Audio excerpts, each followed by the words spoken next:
Welcome to our June 12th meeting of the Greenbrier County Commission, our regular meeting. And let me say it is quite an honor. We're not joking this morning. We do have a full courtroom. And we appreciate every one of you coming out this morning. And we have an opportunity to hopefully address your concerns and issues. We'll begin with an opening invocation by Mr. Roy Grimes. If everyone would please stand, and then we will follow with the Pledge of Allegiance led by Mr. Wally Jones. Dear Lord, thank you for having us here today. Again, grateful that on this beautiful day you've given us. Please lead the commissioners into making the right decisions. Please bless our country going through this turmoil we have with North Korea. In God's name, amen. Amen.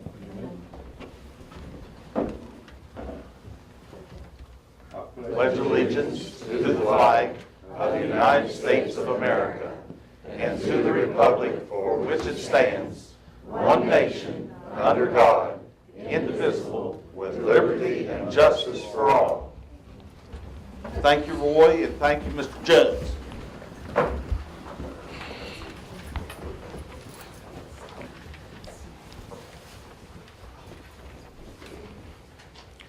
In our regular business, approve the minutes of the May 22nd, 2018 regular meeting minutes.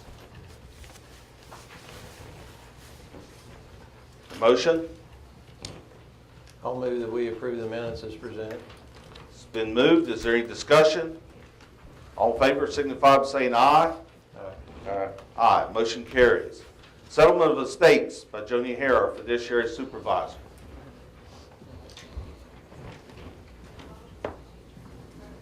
I am presenting the following estates for final settlement: Elsie Mae Anderson, Thelma Irwin Bryant, Rhonda Lee Kraft, Evelyn Gay Cunningham, Richard Durrell Dolan, Evelyn Louise Hines, Donald Lee Kellison, Sadie Martin, Johnny Richard McCoy, William L.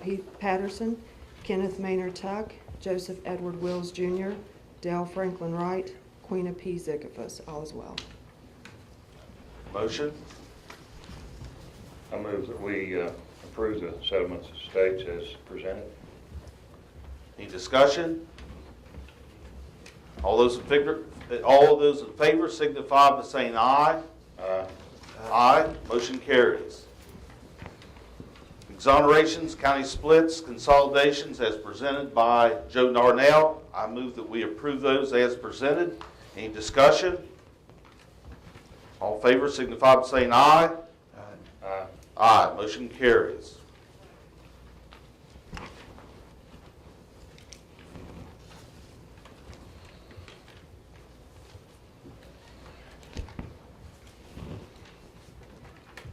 Financial approvals. Arts and Rec transfers. Yeah, we have several budget revisions today and transfers. Okay, the first transfers from Arts and Rec is for reimbursement for $75 for cell phone. And then we have $5,885 to Tarragon Corporation. And also we have $349.67 for purchases for P-card, and a total of $6,309.67. Okay, I would move that we transfer $6,309.67 from savings to checking in order to pay these Arts and Rec fees. All those in favor signify by saying, any discussion? All in favor signify by saying aye. Aye. Aye. Motion carries. Okay. Budget revision. Okay, we have a budget revision from 911 from account 7 to 712-213 utilities in the amount of $4,000. We also have a budget revision from account 7-911 to 712-341, which is department supplies, in the amount of $1,000. Account 7-911 to 712-457 is capital outlay in the amount of $8,000. From account 7-911 712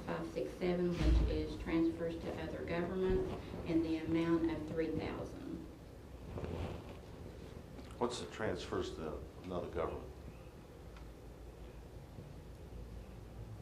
Contributions and transfers, he doesn't state on here what it's actually, the 3,000 is for. Al, what is that? I can't remember exactly what it is, but it is one of them that we have used to be able to, I think it's part of the payment for phone system as well. Okay, well, that one's kind of new and different, so the reason I asked. Okay. We have another revision that is a revision from a refund from to the Circuit Clerks Association in the amount of $225. That needs to be put back into training and education for 403-221.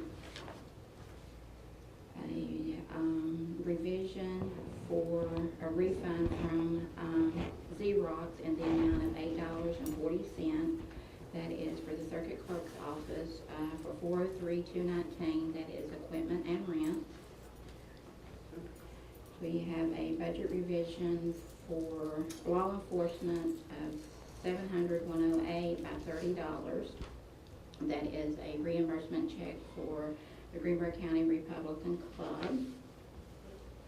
We have a revision from law enforcement for overtime, $700,108 by $3,755.50.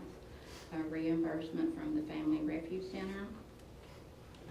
We have a revision to increase automobile supplies, $700,343 by $638.95. A reimbursement check from the West Virginia court claim for vehicle damages.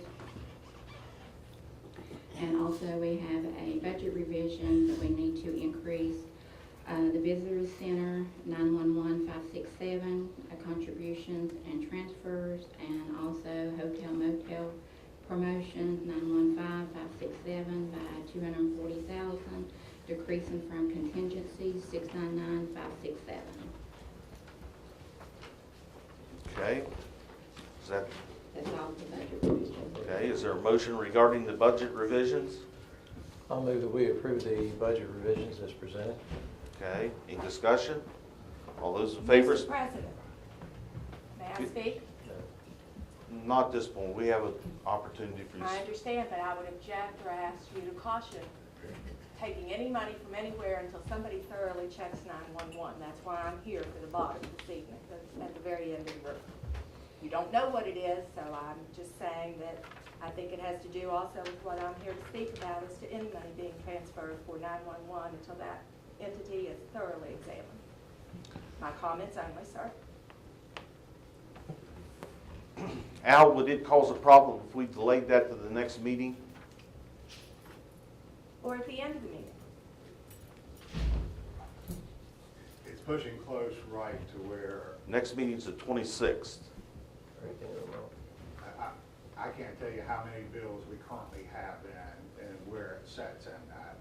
I know part of it was to be able to make sure we're covered all the way through to the end of June to the first of that, but I'm not 100% sure,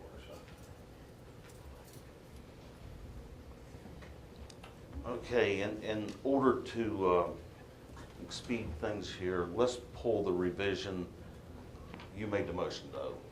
Would you mind if I pulled that one? You just make a motion to revise, amend mine. Okay, I move to amend the motion to approve to pull the 911 revision to local governments, regarding local governments, the one I asked the question about. Okay? Now, the motion as amended, well, first of all in favor of the amendment to pull the revision regarding the local governments, signify by saying aye. All in favor of the amendment to pull that revision, signify by saying aye. Aye. Are those opposed? Aye. It's in here. Okay. We looked at it. Motion passes 2-1. Or the amendment passes 2-1. All in favor of the motion as amended to approve the budget revisions excluding the 1, signify by saying aye. Aye. Aye, motion carries unanimously. Okay, thank you. Line item transfers. Yes, okay. We have one line item transfer that is from 442,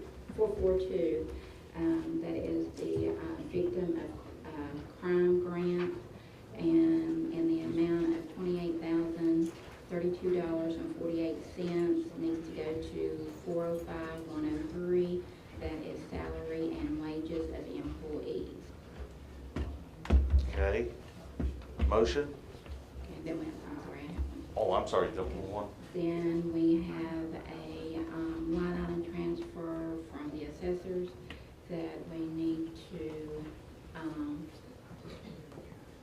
take $250 from 406-341 and, I'm sorry, from 406-343 to the automobile supplies and put it in 406-341 which is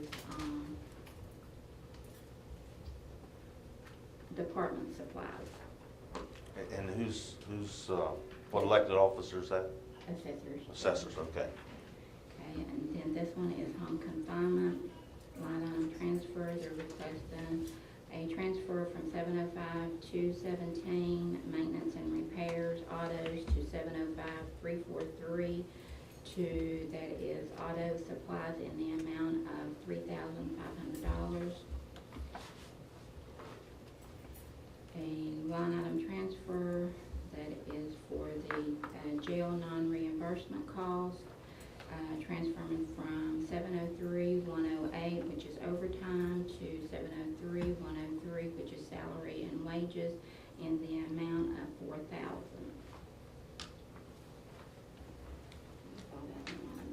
Okay. Motion regarding the line item transfers. I move that we approve those as presented by the clerk's office. Okay, any discussion?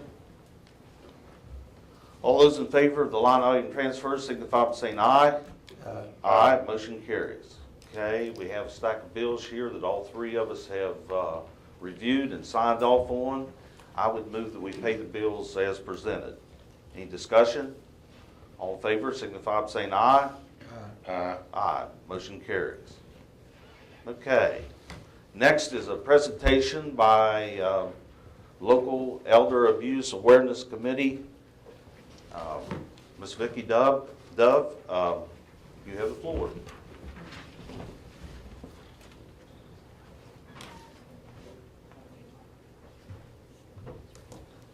Well, for the camera and the TV. Yeah, we need TV you to be on the coverage. microphone, please.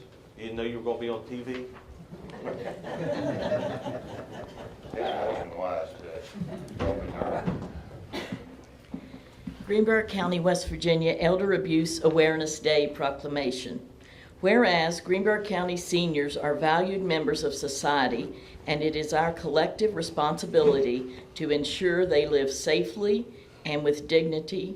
And whereas abuse of older people is a tragedy inflicted on vulnerable seniors and ever-increasing problem in today's society that crosses all socioeconomic boundaries. And whereas combating abuse of older people will help improve the quality of life for all seniors across this state and country, and will allow seniors to continue to live as independently as possible and contribute to the life and vibrancy of Greenbrier County. And whereas Greenbrier County, West Virginia seniors are guaranteed that they will be treated with respect and dignity to enable them to continue to serve as leaders, mentors, volunteers, and important and active members of the community. And whereas we are all responsible for building safer communities for Greenbrier County, West Virginia seniors, and whereas the well-being of Greenbrier County, West Virginia seniors is in the best interest of all and further adds to the well-being of West Virginia communities, And whereas the Greenbrier County Elder Abuse Awareness Committee will recognize June 15th, 2018 as Greenbrier County Elder Abuse Awareness Day in observance of World Elder Abuse Awareness Day, and the citizens of Greenbrier County are invited to participate. Now, therefore, we, the Greenbrier County Commission, do hereby proclaim June 15th, 2018 as Elder Abuse Awareness Day, and encourage all residents to recognize and celebrate the accomplishment of Greenbrier County seniors on Elder Abuse Awareness Day. We also encourage all citizens to take this opportunity to reaffirm their commitment to their community and family, and to reach out to those who may be impacted by the abuse of our elders. Okay, thank you, Vicki. Do I have a motion regarding the proclamation? I move that we accept and sign the proclamation as read. Any discussion? All in favor, signify by saying aye. Aye, motion carries. Seemed only appropriate, the oldest one of us, make that motion. I should have known that you'd go.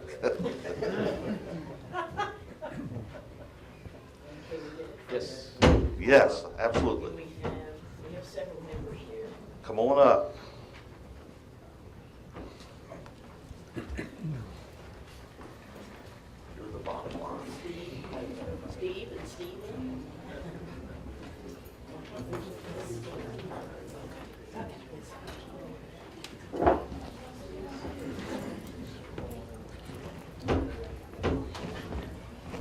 Boogie, I saw Boogie somewhere. Stephen. You can move it out of your way. Fine, thank you. Thank you for coming. Nice meeting you. Hello again. Steve?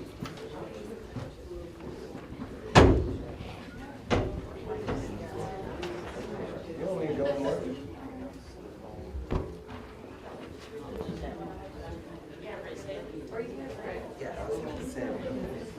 Yes.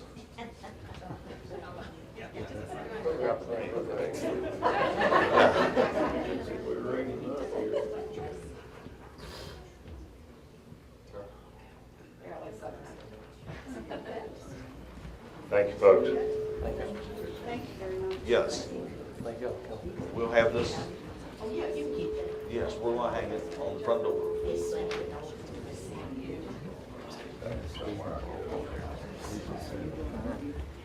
Thank you all for coming.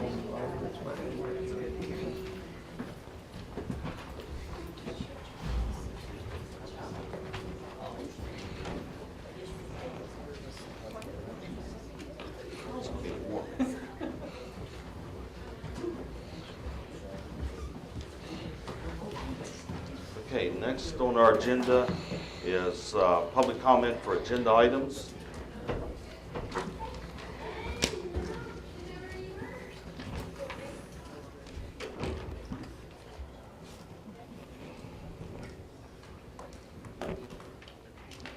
Leslie McCarty.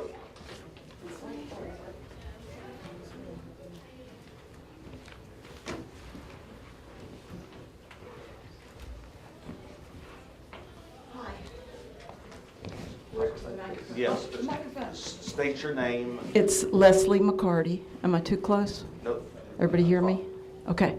I'm Leslie McCarty, and I was just kind of sitting around minding my own business, which I'm not doing now. I was minding my own business the other day, and on my Facebook feed came a picture of an elephant at the Ren Fair being ridden by a couple people I knew. So I got to thinking about elephant acts, and I was kind of curious as to why they were at the Ren Fair, but that's not what I want to talk about. There is now an elephant ride at the Ren Fair. I heard it was on the news the other night, and it was on I heard it was on the Beckley paper on the front page. The thing that concerns me is that elephants can carry TB. 18% of elephants, Asian elephants that are currently in the United States, have tested positive for TB. and we're not really protected by the federal government. And I called and talked to the state veterinarian, and the state doesn't test these animals. And so I think it's a good idea if the county would do something to either say that we're not going to have this animal ride and we're not going to have these kinds of exotic animal acts here in the future, or manage to do something to protect us, because there are little kids out there. Little kids, of course, want to ride on the elephant. And this man who has this elephant was prohibited from coming into Maine in 2013 because one of his elephants tested positive for TB. He's since lost an elephant. An elephant died, and the remaining elephant, whose name is Essex, is giving the rides out here at the Ren Fair. I mean, I don't have anything against the Ren Fair, but I don't think we should be possibly exposing people to TB, and it seems to fall to you guys to do something, because the feds are not doing anything and the state is not doing anything.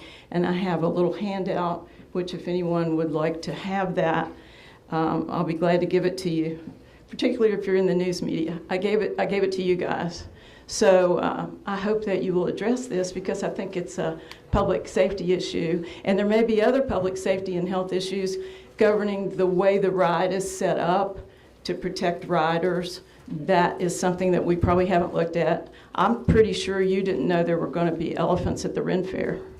I don't know if you did. If you did know, you could have done a little research and maybe gotten out ahead of it. But I didn't know. So, thank you very much. Thank you. Should I address those concerns now? No. I apologize. Your last name? You're next. Should I just stop here? No, we want you on the microphone, please.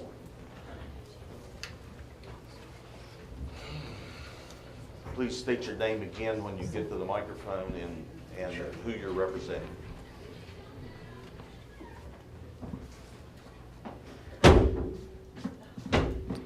Thank you. My name's Bill DiPaolo. I represent Don Vinegar and Tasso, her husband, in connection with the Renaissance Fair.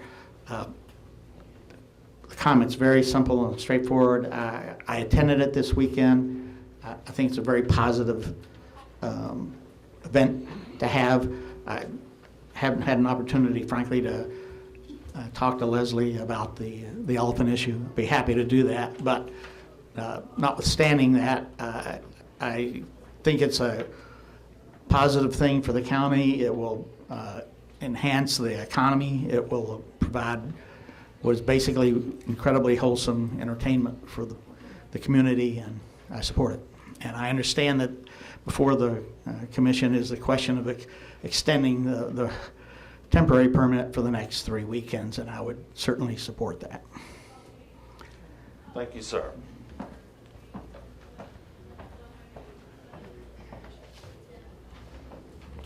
Help me with this one. Is that Ford? Do we have a Ford? That's Rich Ford. Oh, Rich. Printed. Do you want me to pass this around and let everybody look at it? Let the record show I probably have the poorest handwriting. Good thing I didn't have you in class. I would have gave your score to somebody else. If my mother were here, she would tell you my 5th grade teacher, Mrs. Snedeker, is responsible for the deterioration of my handwriting. I apologize. Mr. Chairman, Mr. Commissioners, I'm Rich Ford. Poor handwriting, Rich Ford. Hopefully I will speak better than I write. I am also counsel for Don and Tasso, and I attended my first Renaissance Fair this weekend, and must tell you that it was truly a fascinating experience. I had the opportunity to see families and listen to little kids who I didn't know. I'm just listening to folks passing, and they thought the elephant ride was really cool, and I'm advised by Tasso that the elephant operator has documentation that his elephant meets whatever health and safety standards are concerned to Leslie and maybe others. But what I wanted to say is the comments I hear from kids talking about how neat it was to see so many different things. I mean, there were elephant rides, there were fire readers, there was an aerialist, there was jousting, there were sword fights, there were performers of all kinds, performing theatrical and things of the 15th century, and it truly was an opportunity to walk back in time. It was reasonably well attended, considering what was going on in the county and the questionable start. As I stood on the hillside with the deputy who was there to inspect things and the security chief for the project, and we looked down on the setting, and all three of us opined that, you know, give this project 2 or 3 more years, and the parking lot will be full of people, and there will be thousands and thousands of folks who come to our area to experience something that is truly fascinating. I want to thank the commission, the BZA, and the Planning Commission for their efforts to try to come up with a way to allow the petitioners to go forward with this event. I think that the weekend, the test weekend, if you will, I believe and would submit was a very successful start, and would ask this commission to take such steps as are necessary to allow the petitioners to continue this event for the next 3 weekends, so that they can grow it and bring folks to the county, because it's going to be a tremendous economic driver here in a few years. Thank you. Thank you, Rich. Tessa?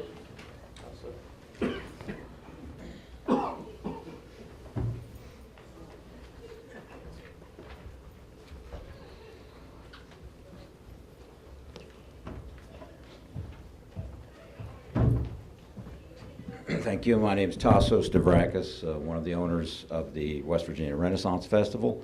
And I'd like to thank all the commissioners and the support of all the local people, Greenbrier County, for all their support for our festival. We had a better than hoped for opening, and we hope to continue to grow our fair for people of Lewisburg and Greenbrier County and our families.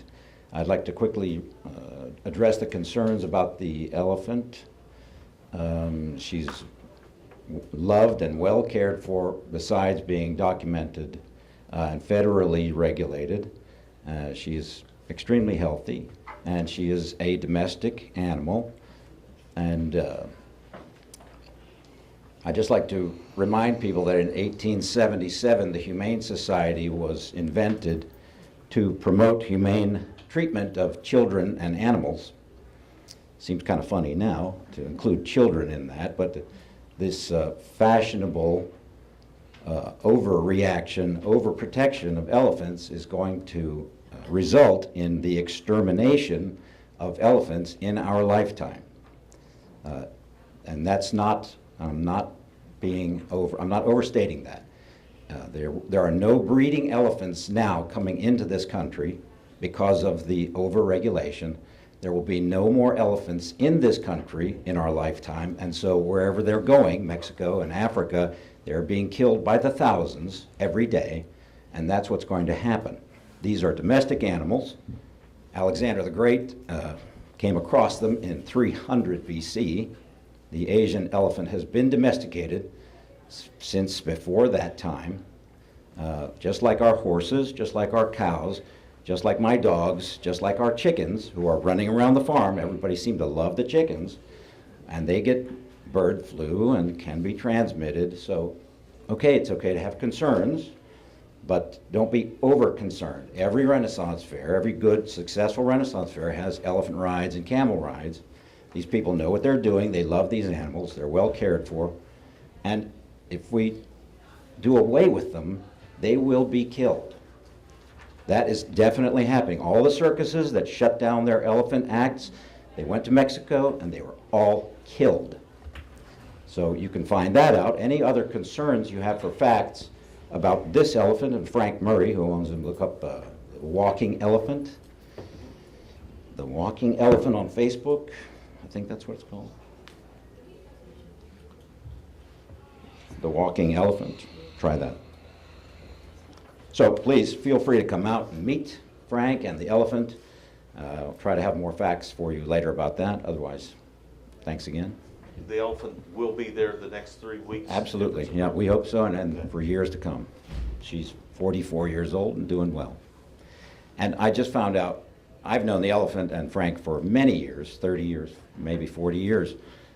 I just found out that her name is Lady Essex. Of course, my character in the Renaissance is the Earl of Essex, and so does that make her some relative of mine? Thank you, sir. Thank you. Danine, did I pronounce that right? Danine? Tara? Last name Tara?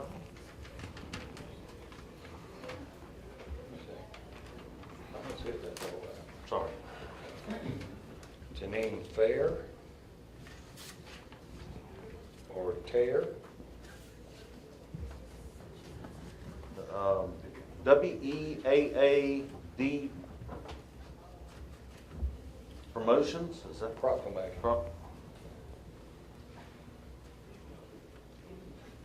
Elder abuse. That's about. Okay, somebody signed the wrong. Richard Griss, I can read that one. I think I heard. Yeah. Yeah, I got a Mercer County education.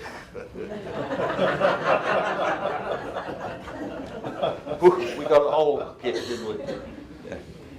My name is Richard Grist, and I'm a citizen of Greenbrier County and also a neighbor of Don and Tasso. And I attended the Renaissance Fair twice this weekend. What a wonderful time. So very professionally done. It was wonderful. I'd never attended one before. And I just thought that the cleanliness of the presentation, the professionalism, it was a wonderful place for family and little kids, older people. And I just thought it was a great addition to the county. And I can see it adding another layer to our arts and experience here. I've sat on the board of Greenbrier Valley Theater, Montwell Park, and I just think that it just adds a whole nother level of our county's experience. And I do think that if we have an opportunity to go out and visit, I didn't see a lot of local people there, just like I don't see them at the Chocolate Festival or Toot. But what it does is bring in from the surrounding area.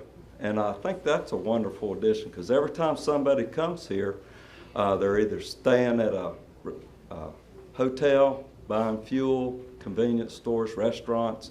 If you go to any of the hotels up there, they were pretty well booked up. And that was nice for all those businesses there. So again, thank you, Don and Tasso, for putting this on. And I'll look forward to taking my grandson and back there this coming weekend. Okay, thank you. All right, thank you, Richard. Mrs. Phyllis Tuckwell. So in the face of all of this approval, I'm here to disapprove. Some years ago, those of us in the Lewisburg district and wanted to be in an area that had some guidelines to what could and could not be done in that district. Not to keep others out, but to ensure that we lived and had an idea of what could be in that neighborhood in the future. Not today, not yesterday, but in the future. I know that normally it takes 30 days to get a wine or beer license. Did they get one? Did you check to see if the regulations for this venue are there? Did either of you go to the affair? Did you see how traffic was handled? Do you see that appropriate licenses were there for any food vendors? At the West Virginia State Fair, there are vets who check on the health of the animals. Was this done? This has appeared to be not an efficient method of handling some issues that came. Do you have plans for the future to see that some of the errors with this are changed in the future? Right. Thank you, Mrs. Tuckwell.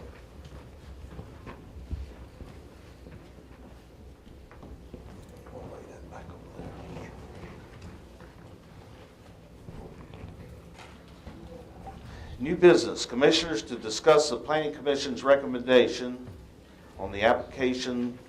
This is for the Renaissance. You got two old business things first. Oh, I'm sorry.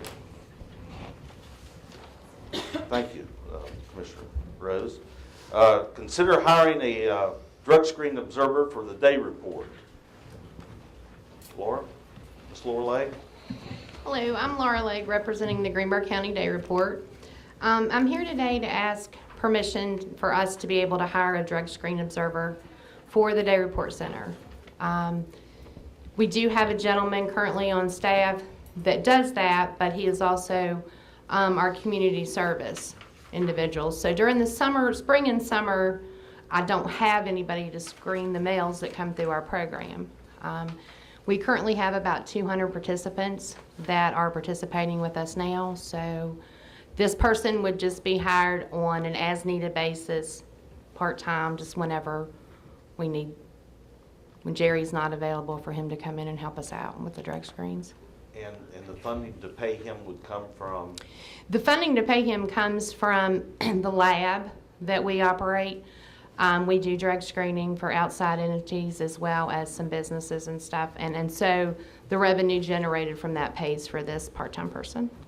And there'd be no benefits with this job? Oh, no, this is just as needed, no. Okay. No guarantee of hours per week or anything, just as needed. Okay. And have you, you've advertised for this position? Yes, we advertised for the position, and we did, we actually interviewed everyone that applied. And so the person that we selected does have experience doing drug screening. They've worked for ResCare and PAIS and Seneca, and they're currently working for Family Options. And so they're very well versed in drug screening males. And so that person that we selected was a Christopher Deffenbaugh. I would move that the commission give the day report permission to hire Christopher Deffenbaugh. Is there any discussion? All in favor, signify by saying aye. Aye. Aye. You have the other old item that we carried over, the purchase of a new car for the day report. Yes, I'm also here to request permission to purchase a new car for the day report. We are responsible, you know, as we all know, transportation is a huge barrier for the participants that we serve. So transportation is huge for us. We have to transport individuals to detox facilities, rehab facilities, mental health facilities, mental health appointments. And also a lot of them don't even have transportation to get to the Day Report Center for their treatment. And so we are in desperate need of a vehicle in order to do that. We did look around, and of course we're going with the West Virginia State 2018 contract bid. And we did find a vehicle that would work and be able to carry the number of passengers that we need to carry. This vehicle will be replacing an older vehicle? Yes, we did have an older vehicle. It had approximately about 150,000 miles on it, and one of our employees got stranded. And so when we got the estimates back to fix it, it has a lot of work to be done. And I also had concerns with it having such high mileage. I had concerns because a lot of the rehab facilities that we have to transport individuals to are in other counties, such as Logan County, Kanawha County, Cabell County. And so I had concerns with them traveling with these participants such far distances with that kind of mileage and kind of issues on the car. Okay. Commissioners, one of you want to offer a motion in regard to the purchase of a new car? I'd move that we approve the purchase of the new car for the day report to replace the existing car. Any discussion? Why don't you state the price of that vehicle? The price is $21,966. Okay. And this is through the state purchasing program. Yes, this was through the West Virginia State 2018 contract bid. Yes, sir. Okay, any more discussion? All in favor of the motion signify by saying aye. Aye. Aye. Motion carries. Thank you very much. Thank you for your time. You're welcome. Thank you, Lord. Okay, now down to new business.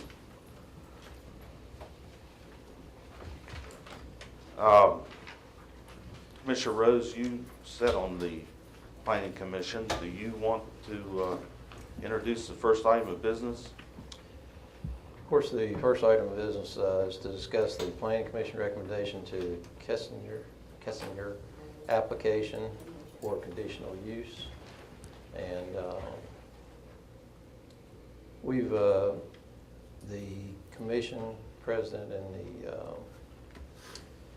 BZA got together last week and approved the permit for this past weekend.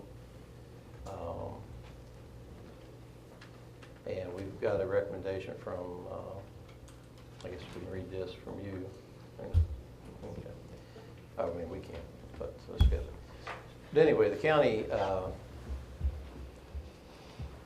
was passed on from the Planning Commission to the county to handle this. Basically, the Planning Commission reviewed it. They did not make a recommendation as to the specific requirements of the zoning and the changes, the boundaries. So the county commission is kind of stuck as far as what we can and can't do at this time. And I believe what we're going to have to do is refer this matter back to the BZA for another temporary, to consider another temporary permit. And they would have to have an emergency meeting, and then out of that meeting, they would recommend or approve the permit. But what about this request from the Planning Commission? The Planning Commission is meeting tomorrow at 2:30, and at that meeting, I can get some more information, but there was no specific information given to us. There was no specific text or map amendments or anything passed to us, so we have nothing to approve on. I had sent the request to Ms. Ludwig, and she'd indicated to me that it wasn't complete, that we couldn't act upon it, and you have a copy of her findings. Perhaps it might be beneficial for us to step back and give an outline of where the commission is with this. This is the first time that we have dealt with the Renaissance Festival in a county commission meeting. Part of the land on which the Renaissance Festival is located is in Williamsburg District, which is a non-zoned area of the county and has no restrictions. However, the structures for the facility and most of the activities were planned for the Lewisburg District, which is zoned for open space conservation. Open space conservation does not allow any commercial activity. The Board of Zoning Appeals thoroughly researched and determined that the Renaissance Festival was not allowed in open space conservation. The Circuit Court upheld the decision. None of the present county commissioners were involved in the zoning of the two areas of Greenbrier County. That was done 60s? When the airport was built. Yeah, 68, 60, late 60s. The two areas of the Greenbrier County is the Lewisburg and the Fort Springs districts. However, as commissioners, we took an oath to uphold the ordinances that have been adopted by the county. Citizens who have bought and owned property in zoned areas deserve and expect the ordinances to be followed. Also, none of the three of us, I think, have any opposition to the Renaissance Festival, which will bring tourism and tourism dollars into our county. In an effort to find a compromise, Assistant Prosecuting Attorney Britt Ludwig has explored a permit system that would require the sponsor of an event to submit an application to the Board of Zoning Appeals for review. During that review, citizens would have an opportunity to voice their opinions. The Board of Zoning Appeals would also have an opportunity to put restrictions on the activity. For example, a curfew time at which an event must end. And of course, they can either approve or disapprove the permit. The Board of Zoning Appeals seemed receptive to a compromise. So much so that they sat down with the Renaissance Festival organizers to give them a path forward for this past weekend. I have asked the Board of Zoning Appeals to have a public meeting to determine the authorization for the remaining Renaissance Festival weekends this June.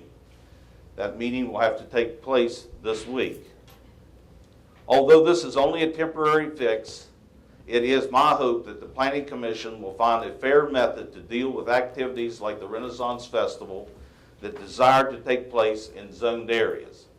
Again, I want to thank the Board of Zoning Appeals, the Planning Commission, and the County Building and Permit Department, the Sheriff's Department, and of course, Ms. Ludwig of the Prosecuting Attorney's Office.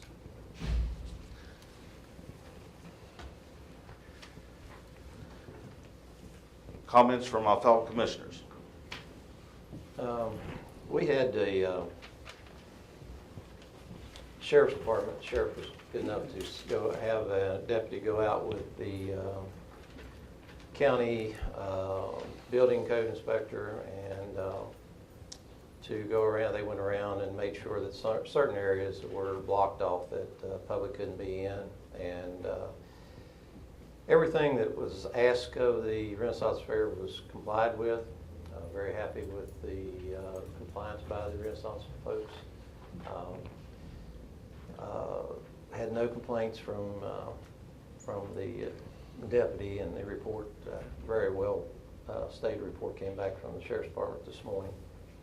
So the Planning Commission we're currently redoing, updating both the codes for the Planning Commission and for the Board of Zoning Appeals. We're in rewriting of those things and bringing those up to date. In those writings, there will be some language addressing activities on farms and areas in the county, whether it's in the zone, either one of the zone districts, that may not meet the uses that are defined at this time. We'll probably put those under a special use permit, something of that sort.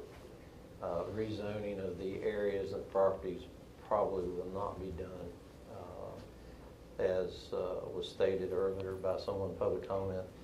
Those areas were protected before, and I think they should still be protected, but I think there is room for special permits to be issued, and that is something that the BZA will be challenged, as you stated, with doing in this case.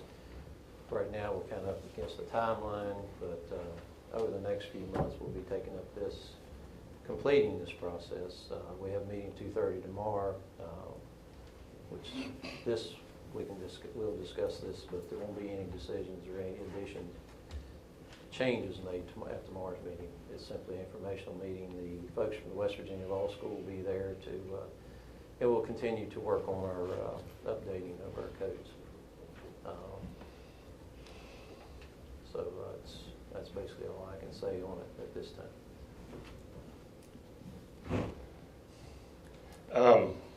Let me preface anything that I have to say by telling you that I have no opposition to this festival. Sounds like a great fit. Sounds like a good thing.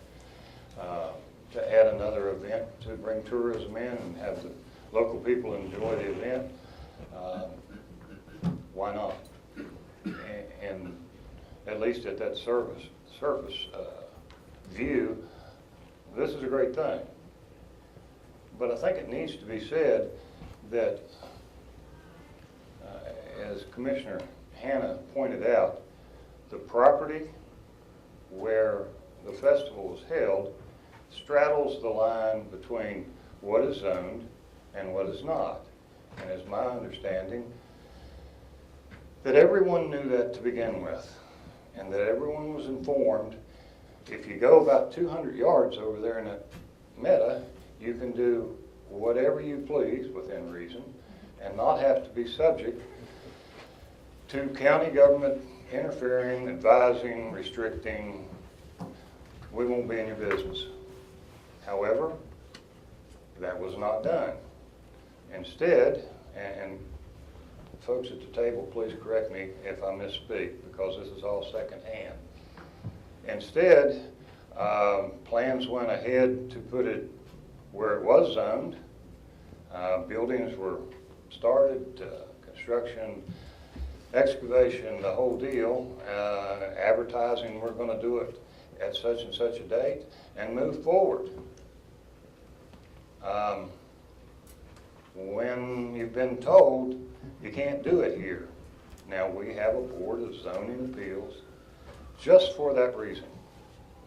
But that wouldn't have had to happen if you just went over there in that meta and did everything you wanted to do there. We wouldn't have to jump through all these hoops, go to all this problem, had only you'd gone to where it was not zoned to create your festival. And what we have come down to is that the BZA held a hearing, made a determination that, folks, I'm sorry, you can't do it there. And that determination was appealed to the circuit court, and the circuit court said, sorry, folks, you can't do it there.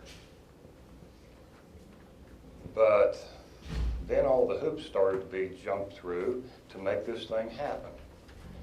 For those people of the BZA who serve voluntarily, maybe we need to apologize to you for kind of disregarding your good work, and maybe we need to apologize to the judge for disregarding the ruling and making this thing happen. I wish this had been done easier. That is my only complaint about it. It did not have to be this difficult. All that being said, if we can create some more hoops to be jumped through so that this can happen again next weekend, well, so be it.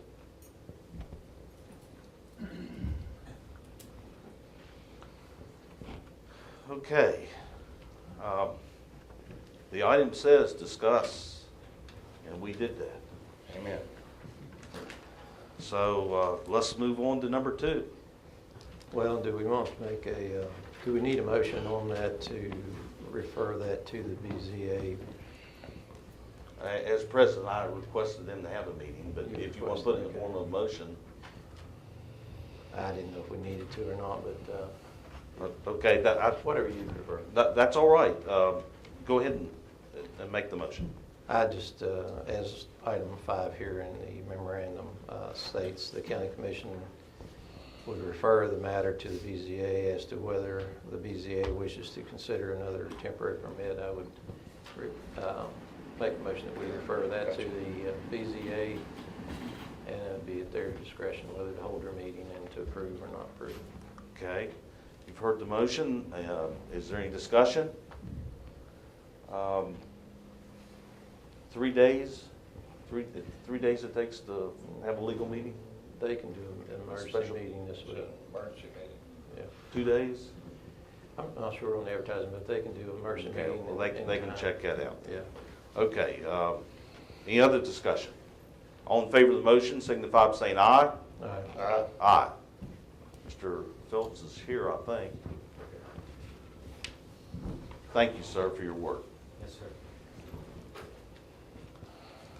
Okay, number 2, consider request from the White Sulphur Springs to extend the Arts and Recreation 2017-2018 allocation for municipal swimming pool.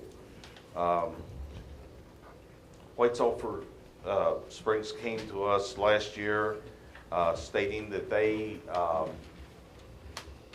had a donor that would match the amount of money that the county gave in the Arts and Rec Fund to the reestablishment of their municipal pool.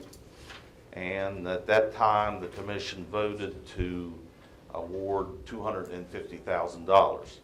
They have not started the construction of that pool.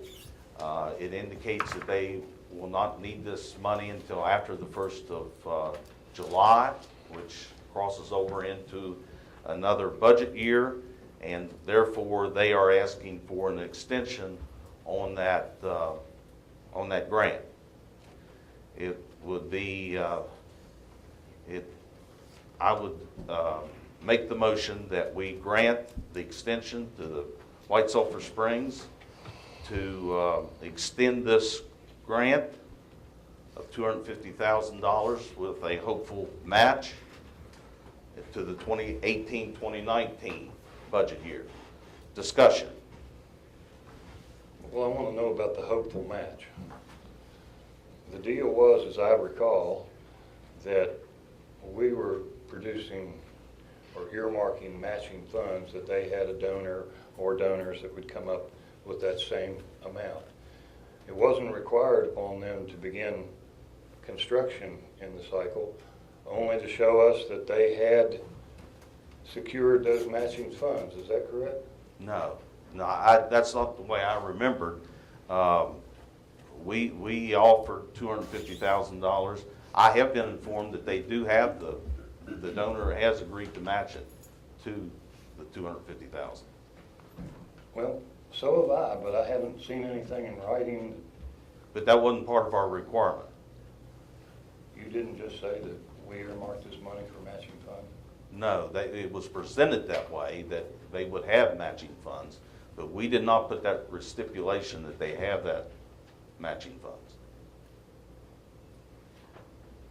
We've never done that on Arts and Rec funds. Well, this was an exception to the rule anyhow. Yes, we pulled it out separate, at your request, if I remember. Well, I may have requested that because we had a $450,000 budget, which we were under, and thanks to the committee that helps us with these things, and then we decided to tack on $250,000. That kind of blew that budget out of the water. I think it deserved a little attention. What kind of extension are we talking about? This will be a one-year extension into the 2018-2019 budget year. And what are the requirements for the extension? That they have to do some construction or have to show matching funds or what? No, there's never been to the best of my knowledge, there was no requirement as far as the net matching funds to us. I would assume that, and I say that because I will be here this time next year. No, you can't go there. I would assume that if they do not construct the pool in the 2018-19 budget year, that they will be here this time next year asking for another extension. I'd say that's probably true. You put that in the motion? Or did Yes, I have. Okay. Typically on the Arts and Rec grants, if someone asks for an extension, we give it to them for their project. And I don't personally have a problem with extending this one, but if it would make a compromise of sorts, I would offer an amendment that we extend it for 1 year. And say that they'd have to make some arrangements within that year to start their pool and draw down the funds. That way we're not leaving this thing open-ended for year after year after year, because we don't know when we'll have funding, how much funding. We have to keep that much money laid back for that purpose. So let's put if it's agreeable, I would amend it to cap it at 1 year, 1 more year. And that should give them time, if they're going to be able to come up with their funding and get something going, to get it done. It also may give them the boost to get things rolling. Okay, it's been amended that we cap this extension at 1 year, which would end June 30th of 2019. Right. Any discussion on the amendment? All in favor of the amendment that we cap this at 1 year, ending June 30th, 2019, signify by saying aye. Aye. Aye.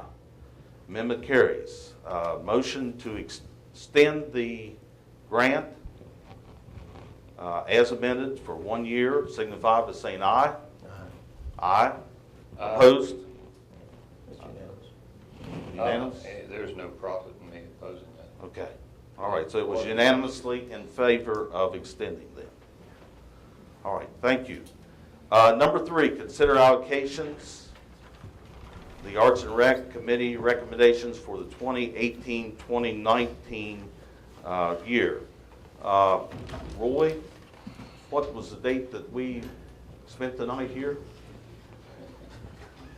Too long ago, I can't remember, sir. I do want to, Kathy's here. May the 14th. May the 14th. Thank you, Tammy. Tammy's, May the 17th. that's all right. Tammy was a member of the member of the board that reviewed these applications. Anybody else? Kathy. I mentioned Kathy. I think there was only 2 that's here. Doug's not here? Okay. But I do appreciate the work that you all did. And I know Kathy keeps records from previous years. I asked her questions and she just strolls right back through her records and can answer every one of them. I appreciate that. And Tammy got her feet wet for the first time. And so appreciate both of you being there on the 17th and also here this morning. I did take the liberty of adjusting their recommendations, a few of them, a very few. I limited it, and the main one is the addition of the $90,000 for the public libraries, and our libraries. Our libraries. So it's still over there. The libraries in the county depend heavily on this funding, and not only the $90,000, but they also use that as local match for state funds. And so it's equally important that way also. So I did plug that in.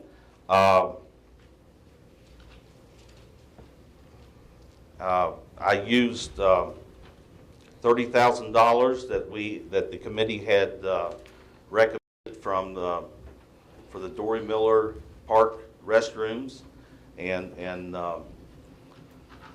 if the mayor was here, he'd probably accuse me of picking on the city of Lewisburg because I did the same thing last year.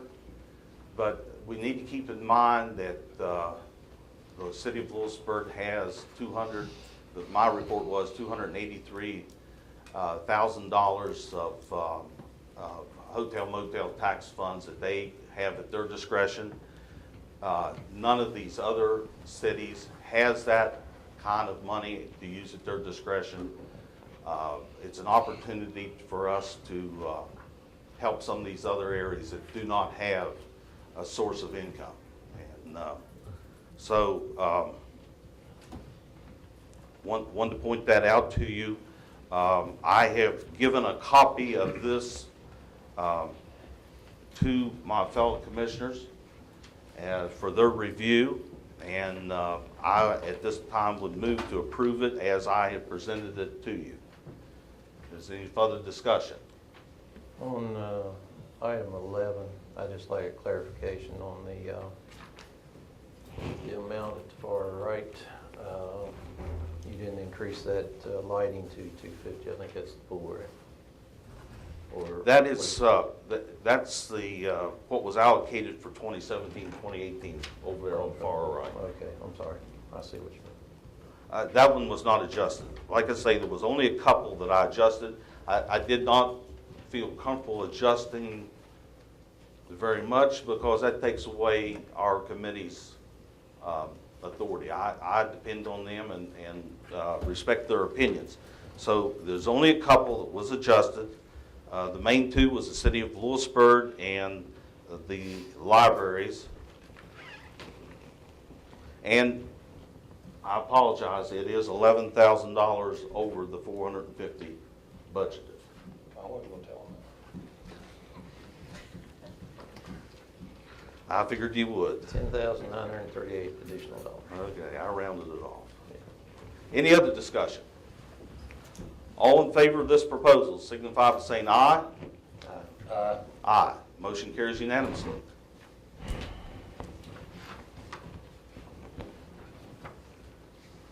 Oh, we have one member of the board that is retiring, Benita Sinkwich, who has served the 5 or 6 years that I've been commissioner.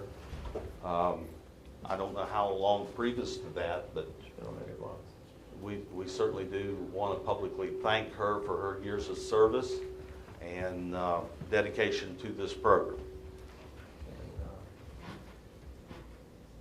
also, since this was Tammy's first and last year on that board, because she'll be sitting up here and we'll be replacing her with someone too. So we'll be pulling somebody from the west end to take her place in the western part of the county. Mr. Jones is here. He served many years, and we sent him a letter thanking him, but this is the first chance we've had to thank him publicly. And Tammy was your replacement, and she didn't last too long. Good replacement. All right. Number 4, County Commission authorized the farmland protection to hire Amy Maloney. We have another retiree who is actually an employee of the farmland protection, Bob Martin, who has served in that position as coordinator of the farmland protection for the last 4 years.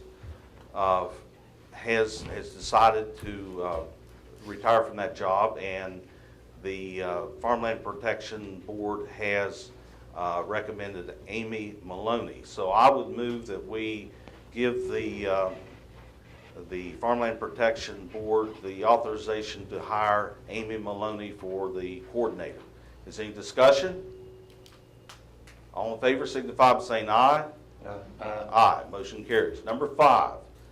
Consider signing resolution number 9 for the Sand Black Water Line project. Hi there.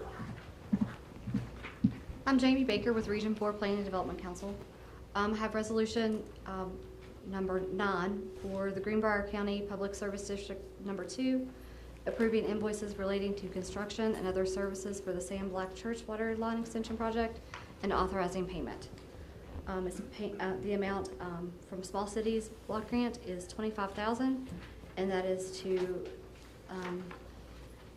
Henry Bevins and Marianne Cutlip for the purchase of the water storage tank. Okay. Motion? I'll move that we approve the signing of the resolution number 9 for the Sand Black Water Line Extension project. Okay, you've heard the motion. Any discussion?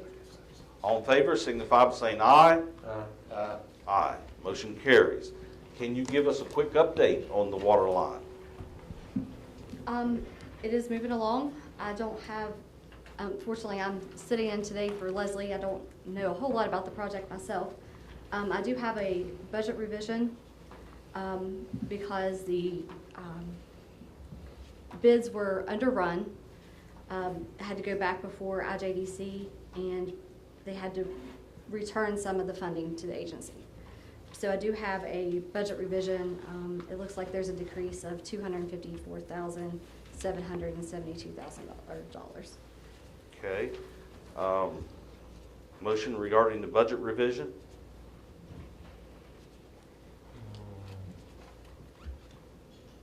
I'm going to move that we approve the budget revision. That's, we've got the resolution 9 on our agenda. We don't have the budget revision, but I think we can take care of that under either this or under the bills and stuff, whichever you want to do. Well, we've got budget revisions back up under financials, but That's what I say, those are county budget revisions. If we would put this, would it cause a hardship if we put it on the agenda for the 26th? No, it shouldn't. Okay, let's hold that. Okay.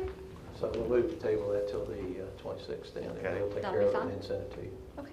It's been moved to table. All in favor signify by saying aye. Aye. Aye. Motion carries. Thank you. Thank you, Jane.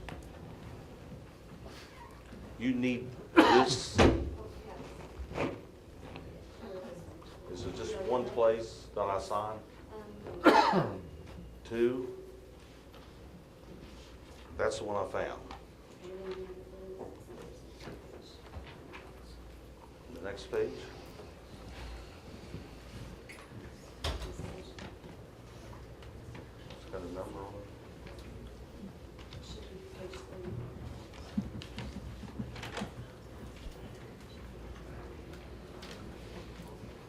Just a copy. I guess I need to sign yours and not worry about that one. Okay.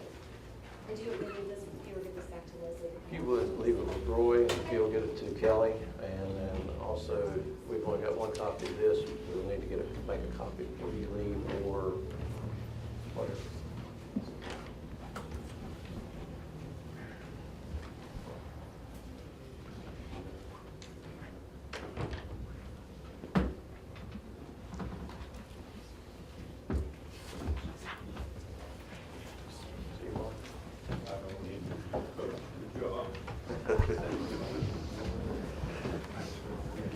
Exhibit A is yours, isn't it?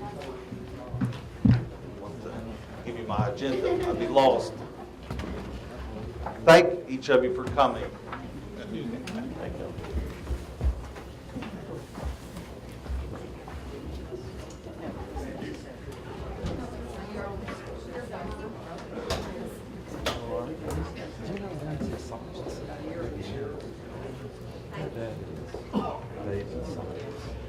Take care.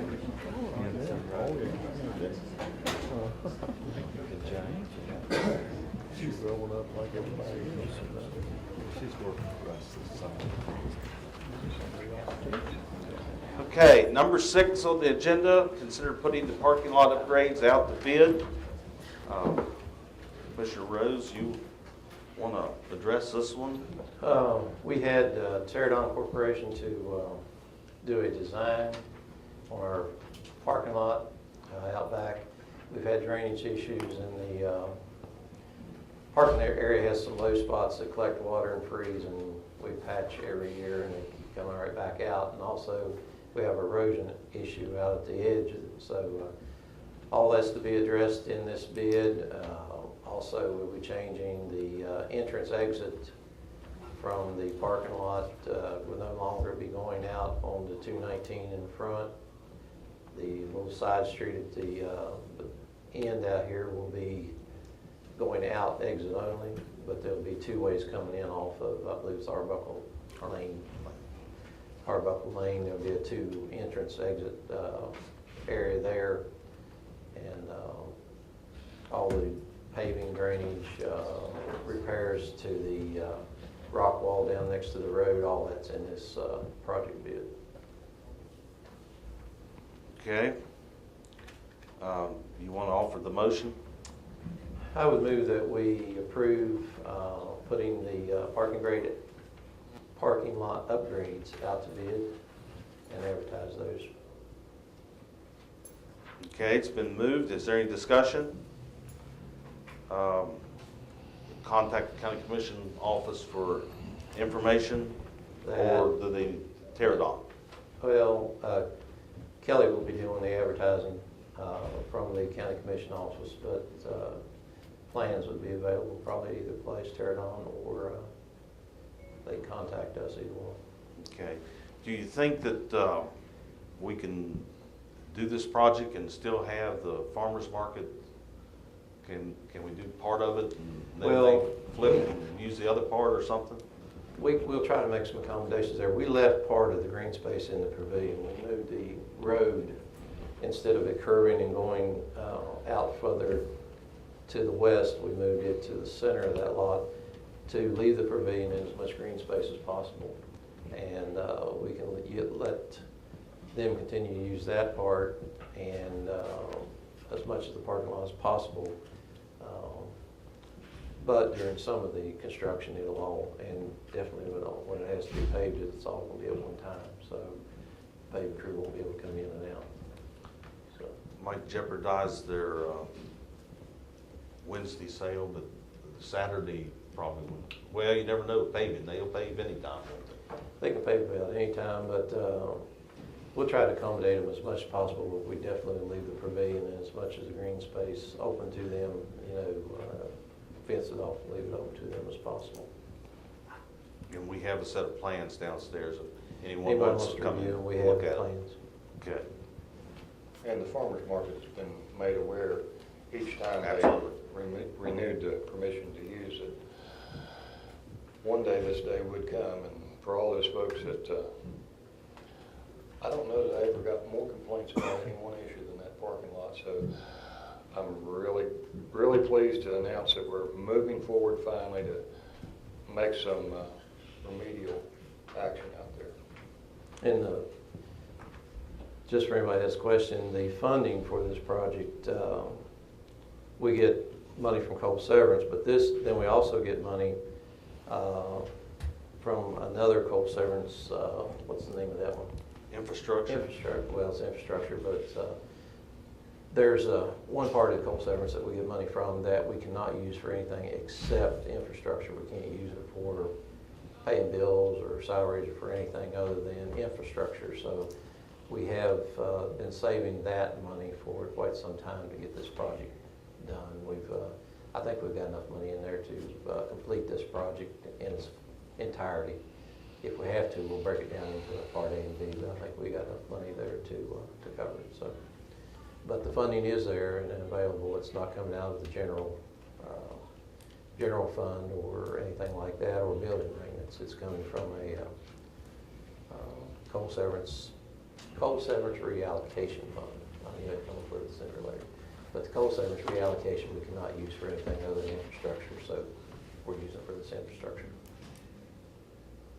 Okay, any more discussion? All in favor of the motion signify by saying aye. Aye. Aye, motion carries. Consider appointment to the Board of Health. That's yours also. The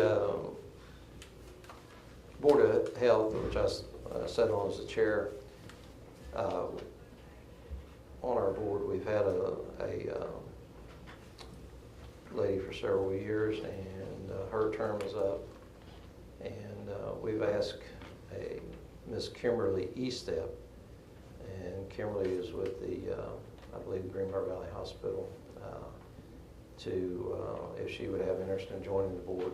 She is marketing director at the Greenbrier Valley Medical Center, and she has agreed, and her people at the medical center have stated they would be glad for her to be on our board. So I would recommend that we approve the appointment of Kimberly Estep to the Health Department Board.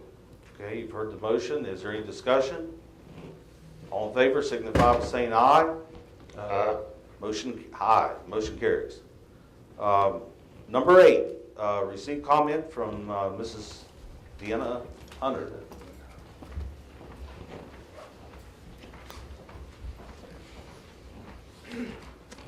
I have seen the Chief of Police of Lewisburg, as well as the Commission President, Mr. Hanna, and just so happened I was also looking for our sheriff at the same time, and they happened to be together.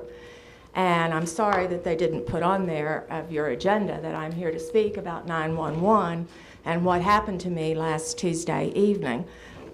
Partly it did start totally because of my own stupidity in not getting gasoline sooner. Mr. Commissioner, have you had an opportunity to hear that 911 tape? Did you get it? I asked Mr. Whitaker to review it, and he reviewed it yesterday morning, and we talked about it last night. Okay. After almost dying in April, I have become more outspoken about things than I had been previously. My good friend, Dr. Mary Ann Mann, said that I didn't have a whole lot of filter in the first place, and now since you almost died, you don't have any filter at all. So that's why I am here, as much as anything, to tell what happened to me out of concern for an entire county. Last Tuesday evening, I picked up a little one from dance in Fairleigh. And as I was coming past Shoney's, realized, oh my goodness, I have not stopped to get gas. As I turned my blinker on to go into Coleman Avenue, lo and behold, I ran out of gas right underneath the Shoney sign. I had completely cleared 219. Then I don't have my cell phone, and so I have no choice but to lock the doors on my vehicle, take her out of the car, and walk to the Exxon station to see if I can get gas or if I'm going to have to call 911, thinking that's the smartest thing to do is go to the Exxon station where I was headed. The phone at the Exxon did not work. The gentleman running the place had run out of battery and had no way to charge it, and he had no gas can, which probably was not going to help me anyway, which I knew for the most part because I was driving a very specialized vehicle and a gas can spout won't go in it. And also when it runs out of gas, it locks up tighter than tight can be. I was totally helpless. I have a crying 7-year-old, so I walked to what we commonly know as the Old Briar Inn, but is now Quality Inn, and asked to call 911, of which they started to do, and they said, the gentleman behind our counter, he stands up, he'll help you. He's got a whole crew of men here, and he'll be able to take care of you. So I'm like, okay, I won't bother 911, but we've got to have somebody to direct traffic or somebody's going to get hurt. And totally blaming myself the whole time that I'd run out of gas. So I decided, okay, I'll let him help, and he knew everybody at Quality Inn, and so he has the boy on a little four-wheeler to come. He's got gas cans, and as I suspected, the gas can would not fit in to my spout. So the boy from Briar Inn let me use his phone to call 911. And I was told that I needed to call a wrecker. And I said, but you don't understand, I'm impeding traffic. And people are turning into the one way. There's 2 lanes coming down, so from both directions, they're turning in. And these men are also trying to help with traffic, which they had no reason to help me other than the kindness of their heart. I'm afraid a 7-year-old's going to get hit, so I put her up on the bank. That causes her to cry more. And I'm in turmoil. I mean, and I know everybody here. But all they want me to do is call a wrecker. And I said, but you don't understand. I'm impeding traffic. I need police officers. And if you'll just call the city, they'll come help me. Because I used to be the mayor. Tim will send somebody, or they'll know. They'll come and help. And it's a factor of safety. You call a wrecker. Well, what she didn't understand either was that my car is so specialized, any wrecker couldn't just pick it up. So I really needed the police to come, and then I was informed that the police couldn't call a wrecker service for me. And I'm thinking, young lady, you know, I described who I was, what I was driving, and then she tells me, well, where's Shoney's? And by this time, I'm livid. And I probably wasn't very nice. But I thought anybody who is answering a 911 call in Greenbrier County should know where Shoney's is. And I said, as far as I know, there's only one in this county, and it's down the road from you. She leaves me on hold for when you're standing there and people are almost head-on collisions. We saw 2 almost. I wait, and what seems like an eternity, and I'm sure the tape will say how long, which probably wasn't near as long as it seemed to me, I get a second person. And I think she sounds just like the first person and asks me all over again who I am, my car, what has happened, etc. Now, by this time, I'm not happy. I'm thinking, this is absolutely ridiculous that I cannot get them to call and get somebody here to help us. And I went through it all, and I guess I did tell the young lady, the first young lady, I told her she was incompetent because the 7-year-old then wanted to understand what that word meant, which I spend a lot of time doing these days. So she then said, but you have got to call 911 or call, excuse me, and get a wrecker. I don't have a telephone. I'm borrowing this young man's phone. He is away from his job. They don't even know he's gone. And he's here in a four-wheeler parked in front of me. I mean, he's adding to the problem. So by this time, my 7-year-old has to go to the bathroom. And I leave those gentlemen there because I don't have any choice. And she's crying, so we go to Shoney's. And so not to do what 911 asked me to do is call a wrecker. While I'm up there, Shoney's, they don't have a phone that I can use, so some girl hands me a phone that I then have to find a wrecker number on. And the first one was Adwell's, which we know that story, or they do. And so I could remember that number, and so I called it. And they said they'll be right there within 10 minutes. And I called them basically because I have others that are clients. They were just up the street. I didn't know that they had gone out of business, nor did they tell me. I mean, it's a comedy of errors that wasn't very funny. So by the time I get her situated and we get back to my car, City of Lewisburg has shown up. They're angry with me because I've left my vehicle. I'm trying to do the right thing by go call a wrecker, because that's what 911 wanted me to do, that they weren't allowed to call a wrecker for me, but they'd provide me a number and would not call the police. Now, when they realized why I was up there, then that kind of calmed down, but by this time I'm pretty upset with 911. So the next morning I go to see the chief of police and talk to Tim Stover. And I had the 7-year-old with me. And he says to me, this is a problem we have all the time. And Dieta, I saw you there. I was in my personal car. I called the boys to come and help you. So at this moment, I still don't know whether 911 ever called anybody for me, or if it was my good luck that Tim went by and called his guys to come and help me and work with the traffic and keep somebody else from getting hurt due to my initial mistake.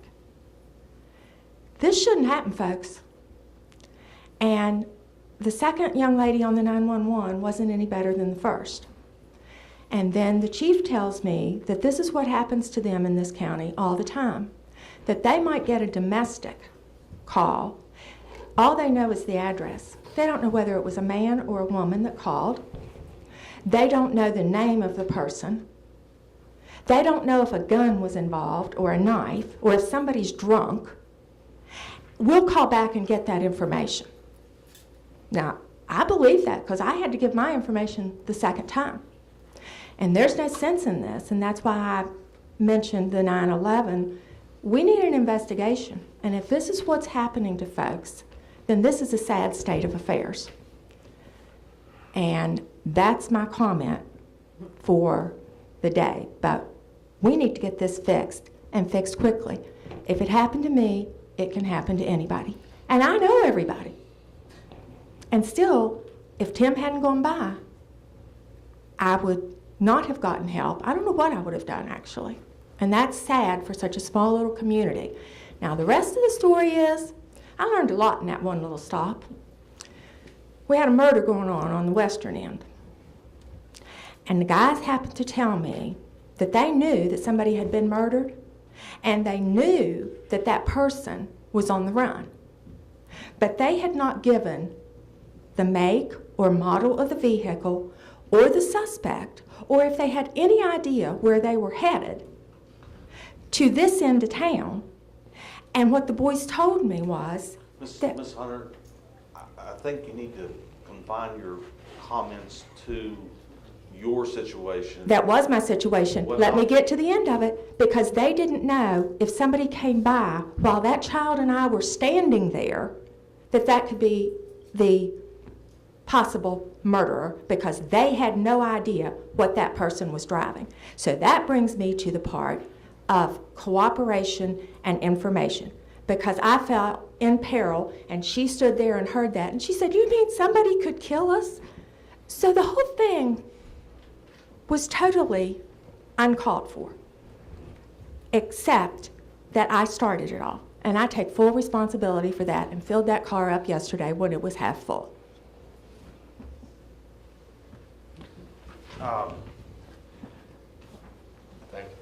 Thank you, Dad. Al, would you like to respond to any or all of Ms. Hunter's comments? Give you the opportunity. If I may, please. Commissioners, Ms. Hunter, I was made aware of this, of your complaint last week. I did, as of yesterday morning, review the tape, and you're correct. The call was not handled properly. We are at this time processing it, but number one, and we are learning, okay? I did not know this. This was a dispatcher in training that handled your call. So we are taking steps so that never happens again. Because ultimately our goal was to be very professional and to be able to take care of this. So again, I was made aware of it. I reviewed it. And we are making changes. We are working with the dispatcher that you had dealt with. So we're going to be moving forward on to that. As the director of the 911 Center, I apologize to you, ma'am, for the way it was handled. And I'm not sure what else I could do. We're working to get it better, and I apologize to you, ma'am. What about the second person? The second person I talked to, what was that person's credentials as far as long as they had been there? She was a supervisor, and the way I understood and listened to the call, she was just trying to get the information, and the last thing that I heard her on the tape was, "We will send help." Yes, she did say that. So we're handling. It never came through on my end, sir. Okay, and I apologize. Can you confirm that you all are the ones that actually called the city of Lewisburg, rather than the chief doing it? I will follow up in that. I wasn't aware that how that ended up in that. So yes, ma'am, I will definitely follow up to see who ended up calling the law enforcement that day to deal with that. Yes, ma'am, I will do that. But in talking earlier, if a car is runs out of gas, as Ms. Hunter did, and is setting in traffic and impeding traffic, it is the 911's standard operation to call a record for that person and send it out, right? If it is needed, yes, there should have been one dispatch for that. If traffic's impeded, if there's a problem. And the law enforcement should have been dispatched immediately, because understanding now exactly where he was at, that is a dangerous situation, and I understand, ma'am. I understand your concern in that. But the supervisor, sir, didn't call either. The last thing she said to me was, "You go call a record service yourself." And that's why I again left this thing. Okay. Because I thought, okay, if that's a policy, and from my mayor days and the reasoning of the law, I thought, okay, I'm gonna go do what she asked me to do. And then the city police were somewhat upset with me because I had disappeared, but that's the reason I went. We were making sure, it's going to be written and it's shared in that we are to not ever tell anybody that they have to call a record themselves. That is not our policy. Not anything that should have happened. And But the supervisor should have known that. yes, ma'am, and we're dealing with that. Yes, ma'am. Thank you, Al. Thank you. Appreciate it. Public comment. Other public comment. Tasso. Did you want to speak again? I did, thank you.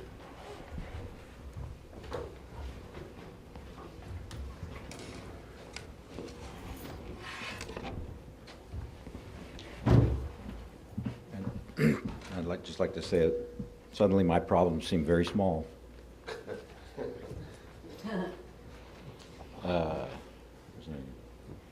Yes, I'd like to thank everybody again for their support, and even for our one detractor, Ms. Tuckwiller, who was here. Just wanted to make sure that she knows that we have all our licenses, the health department, the traffic, the highways. We did all our checking. We have lots of vets, Pat McHale, Sylvia Isherwood, all vets at Seneca Trail, and Sandy Callison, and I would love some help with our vet bills.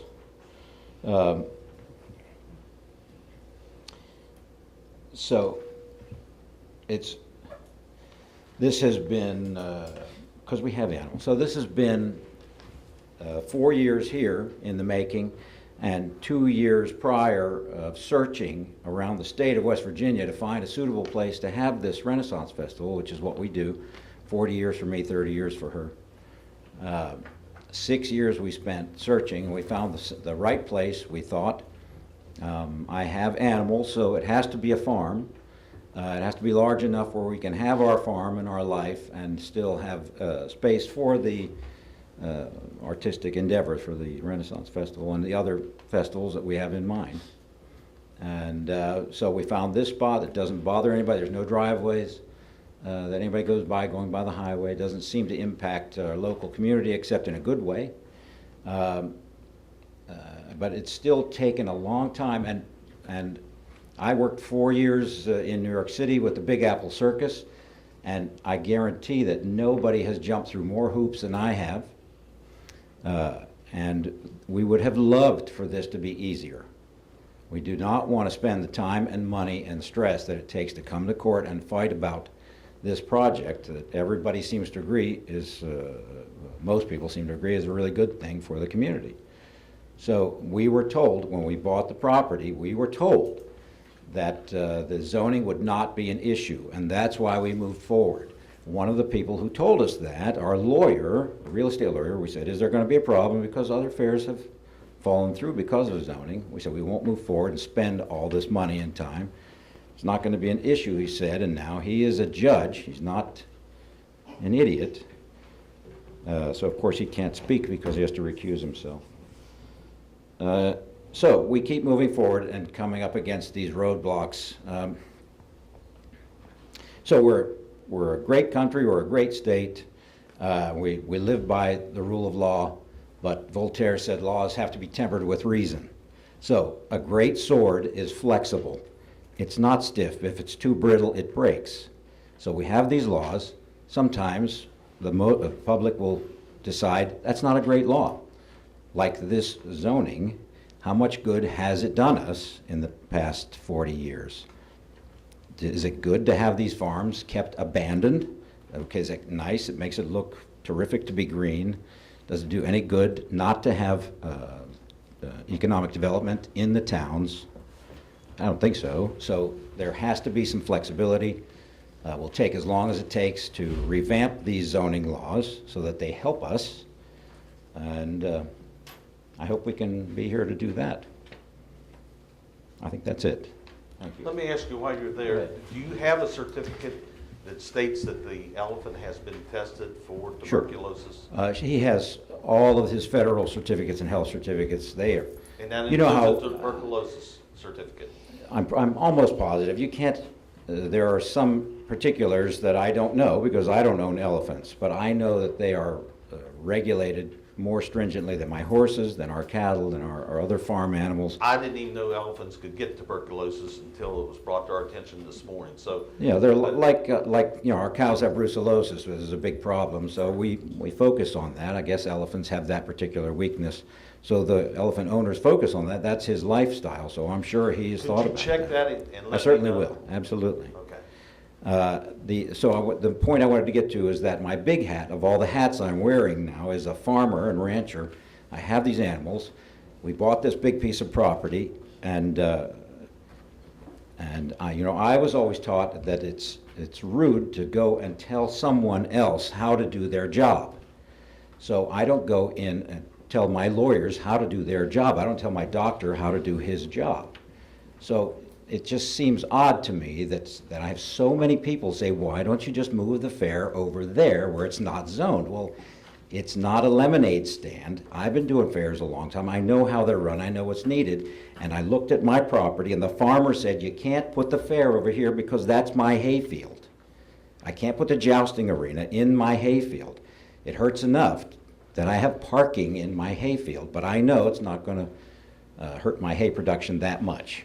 So I'll park the cars in the hayfield, but I'm going to put the fair over there in the rocks that's good for nothing but goat pasture, and that's what it is all week anyway. The goats and the chickens are still in there. So it just seems so crazy that in the middle of 300 acres, we're having this problem over a 50-foot line. It's okay over there, but not over there. It's crazy. This piece of property where the fair is really rocky, and it's okay for walking, kind of. Some people are complaining, although it's West Virginia, I don't get it. We're the mountain state. So the reason we don't move over there, and I've made this clear several times, I don't think you've been at any of the previous meetings, Mr. McClellan. So I can't move it. I can't move it over there. The farmer won't let me.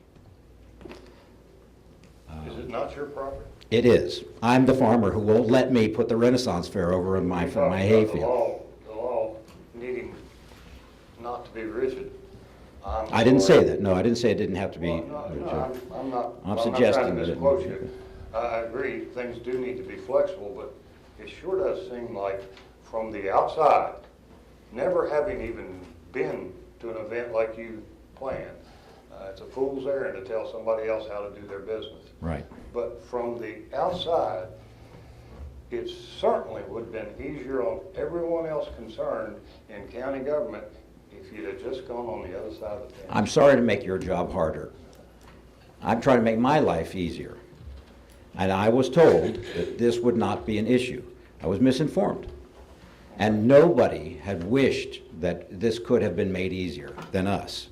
There's a lot of stress and a lot of tears and a lot of money and time being wasted trying to fix this issue, which seems like a non-issue. So let's all fix it. And I don't care how long it takes, we're here to do it. We're going to fix it. So if it's a temporary fix or if it's a long-term fix, let's fix it. We're not doing anything that is going to hurt our farm or any of the neighboring farms, because we want them to stay farms. I want to keep it a farm. I want my kid to grow up on the farm, self-sustaining, and keep the area beautiful like it is. So, you know, I don't really understand. I do understand. I understand exactly how it is, and we're here to work it out. We're going to work it out. Okay. May I ask a question? I did not sign up to speak. Just one question. Just because you're an old classmate of mine. No, my question is this. For years and years and years and years and years, we have been doing commercial things on these farms. The weddings, when I lived in Washington, I read about another farm that was doing these horseback rides with picnics, all commercial. What is the difference?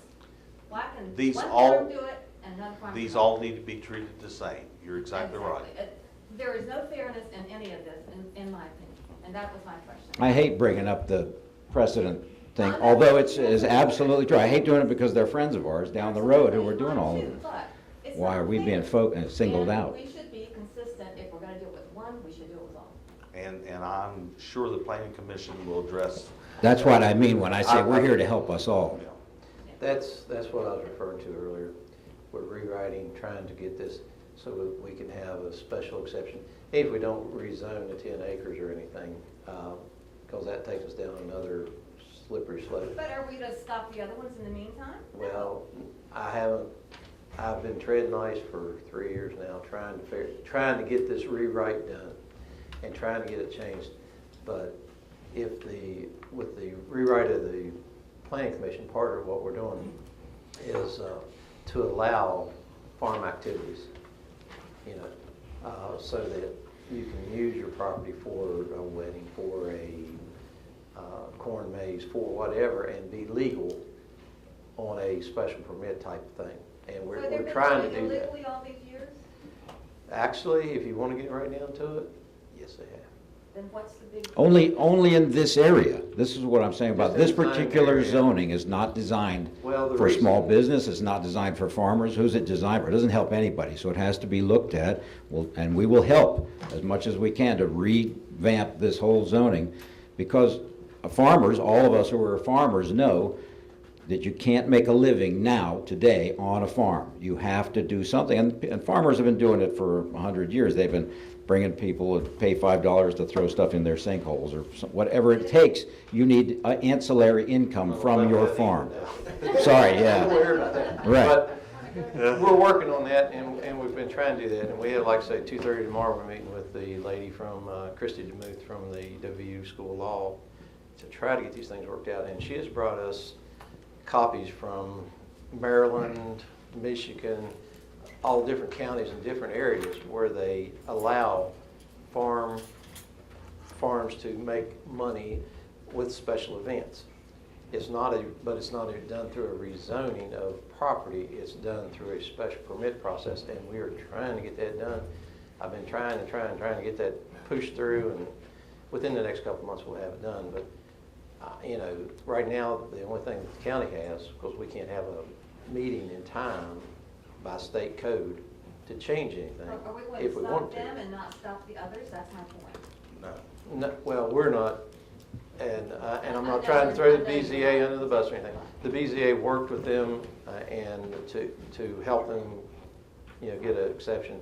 And I'm not saying what they will or will not do, but that's the reason we asked them to have another meeting to try to extend this through this period so that we can help Tasso and them get their project done.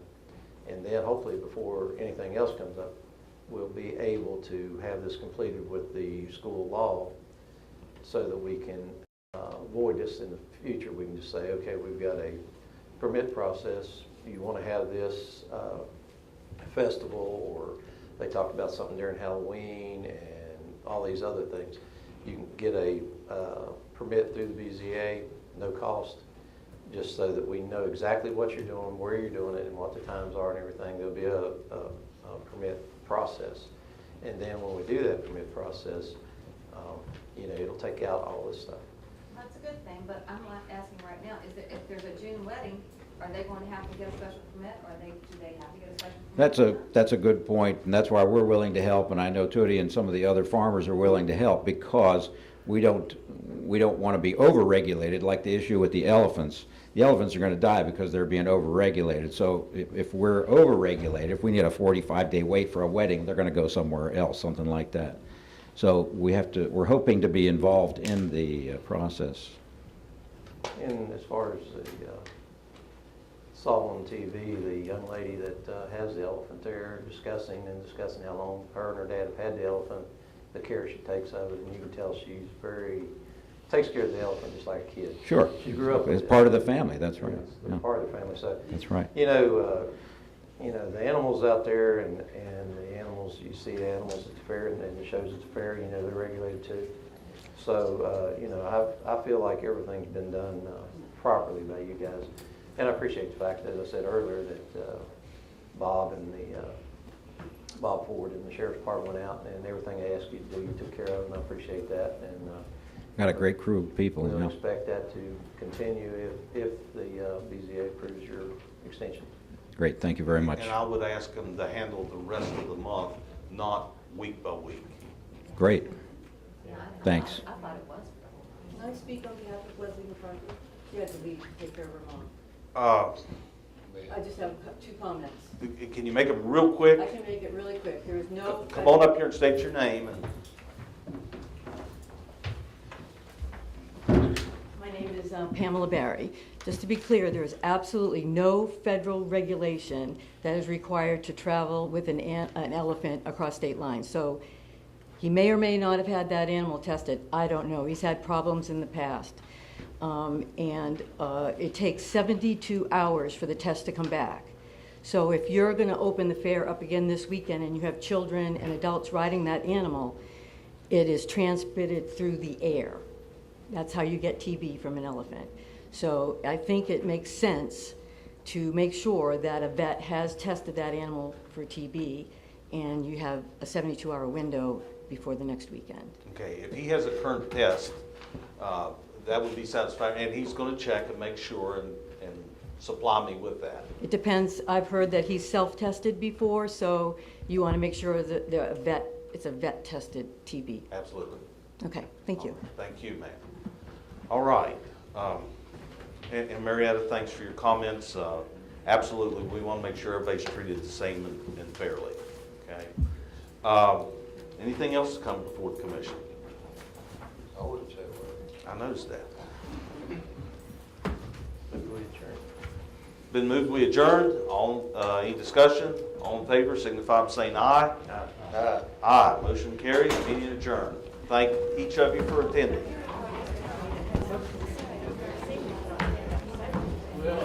Oh, no, that's pretty easy. You've learned something.